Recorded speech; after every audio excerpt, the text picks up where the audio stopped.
Sir, मेरा नाम ज्योति है और मैं आपसे ये सवाल पूछना चाहती हूँ कि आपने एचएमटी की बात की और मैं हिंदी की प्रोफेसर हूँ और मुझे भी कभी-कभी ये सुनने को मिलता है कि मैं हिंदी की नहीं लगती।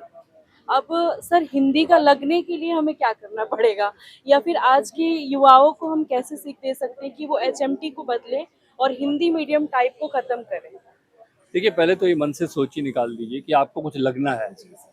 आपको सिर्फ जाकर लक्ष्य पर लगना है और कहीं नहीं लगना है। जी।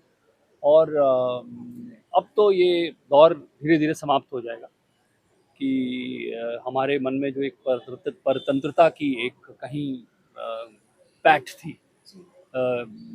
भाषा को लेकर, और वो शायद हमारा दुर्भाग्य रहा जी। कि हम ऐसी एक युग से गुजरे जहाँ पर हमारे मन में अपनी भाषा को लेकर हीन भावना जी आ सर। गई।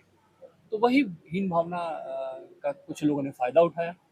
जिन लोगों को अंग्रेज़ी की एजुकेशन मिल गई, जी सर। उन्होंने अंग्रेज़ी की शिक्षा है उसको ही अपना हथियार बना लिया। जी। तो अब ये समय आ रहा है कि, और आज युवाओं से जब मैं मिलता हूँ, जी। तो वो इस बात पर ज़्यादा ध्यान देते हैं और जी। देना भी चाहिए जी। कि उनके पास आइडियाज़ कैसे हैं, विचार कैसे हैं। जी। उसकी जगह नहीं कि वो किस तरह से एक शब्द का अंग्रेज़ी में उच्चारण कर रहे हैं। जी। और हम अपनी तरह से अंग्रेज़ी बोलते हैं और अपनी तरह से शब्दों को आत्मसात करते हैं। हिंदी का हृदय बहुत बड़ा है, जी। होना भी चाहिए, रहेगा, लेकिन किसी भी दबाव में जी। अब हिंदी नहीं है।